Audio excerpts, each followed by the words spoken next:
બજારમાં એલઆઈસીનો પ્રદર્શન ઘણું સારું રહેતું દેખાયું છે. પરિણામો પછી આજે શેર 7% જેટલો વધ્યો છે. સ્ટોકમાં તેજી પાછળના કારણો જાણીએ. સહયોગી યતિન મોટા આપણી સાથે જોડાઈ ગયા છે. યતિનજી, ગુડ આફ્ટરનૂન. અને એલઆઈસીમાં તેજી પાછળ કયા કારણો જોઈ રહ્યા છે? Good afternoon. અને ચોથા ત્રિમાસિકના રિઝલ્ટ્સની વાત કરીએ તો અનુમાન કરતાં બેટર હતા અને અહીંયા રિઝલ્ટ સારા આવવાના પાછળ વીએનબી માર્જિન્સનું બી એક મોટું કારણ ગણાય છે, કારણ કે ત્યાં એક્સપેક્ટેશન કરતાં ઘણા સારા વીએનબી માર્જિન્સ જોવા મળી રહ્યા છે.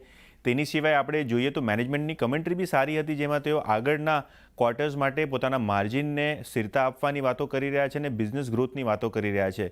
ઓબ્વિયસલી બ્રોકરેજ વ્યૂ બી અહીંયા પોઝિટિવ આવી રહ્યું છે મોતીલાલ ઓસવાલ તરફથી, જેમની પાસે એક બાયનો રિપોર્ટ આવેલો છે અને ટાર્ગેટ એ લોકોએ 1050 રાખ્યો છે.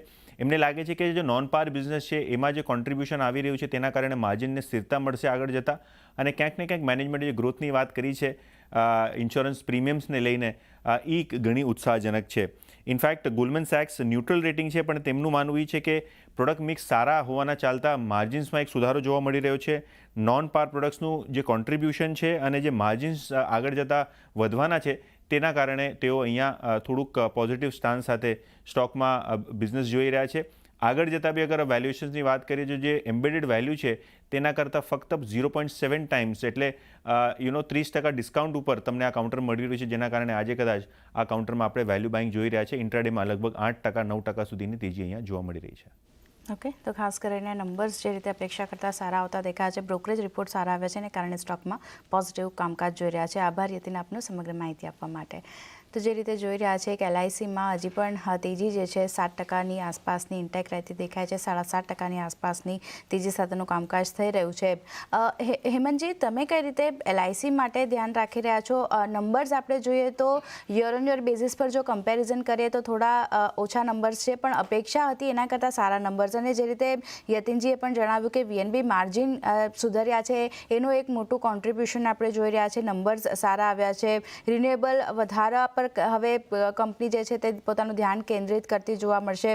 સારા પ્રોડક્ટ મિક્સના કારણે માર્જિન પણ સુધર્યા છે. એલઆઈસી માટે કઈ રીતે તમે નંબર્સ જોઈ રહ્યા છો અને અહીંયા કઈ રીતે હવે ફોકસ કરવું? એકચ્યુઅલી પહેલી વાર તો હું કદાચ એક લાઈફ ઇન્સ્યોરન્સ સેક્ટર અને લાઈફ ઇન્સ્યોરન્સ કંપનીઝ વધારે ટ્રેક નથી કરતો, પણ હેવિંગ સેડ ધેટ એલઆઈસી એક હું થોડુંક અભ્યાસ મારો થોડો ઘણો કરેલો છે. અને આઈ થિંક એલઆઈસી રિપ્રેઝન્ટ્સ ઇન્ડિયા, અને ઇન્ડિયામાં જો ગ્રોથ સ્ટોરી આપણે વાત કરતા હોય તો I think LIC is bound two grow. અને ઇન્ડિયામાં બ્રોડલી જો પેનેટ્રેશન ઘણું જ ઓછું છે with respect to insurance. I think આ બધા બ્રોડલી મોટા ફેક્ટર, જનરલ કોમન સેન્સના ફેક્ટરો આપણે વિચારીએ કોમન થોટ પ્રોસેસથી, તો આઈ થિંક એલઆઈસીમાં પોટેન્શિયલ મોટું દેખાય છે. અને વિઝાવિઝ વેલ્યુએશન કમ્ફર્ટ ડેફિનેટલી બેટર છે. એલઆઈસી માટે if you ask me, I think specifically હું બુલિશ છું. કદાચ બીજી બધી ઇન્સ્યોરન્સ કંપની પર મારું એટલું બધું સ્ટડી નથી, ઇન્ડસ્ટ્રી પર પણ સ્ટડી નથી, પણ આઈ થિંક એક સેક્ટર ડેફિનેટલી આ એલઆઈસી તરફ એક ધ્યાન રાખવા જેવું લાગે છે.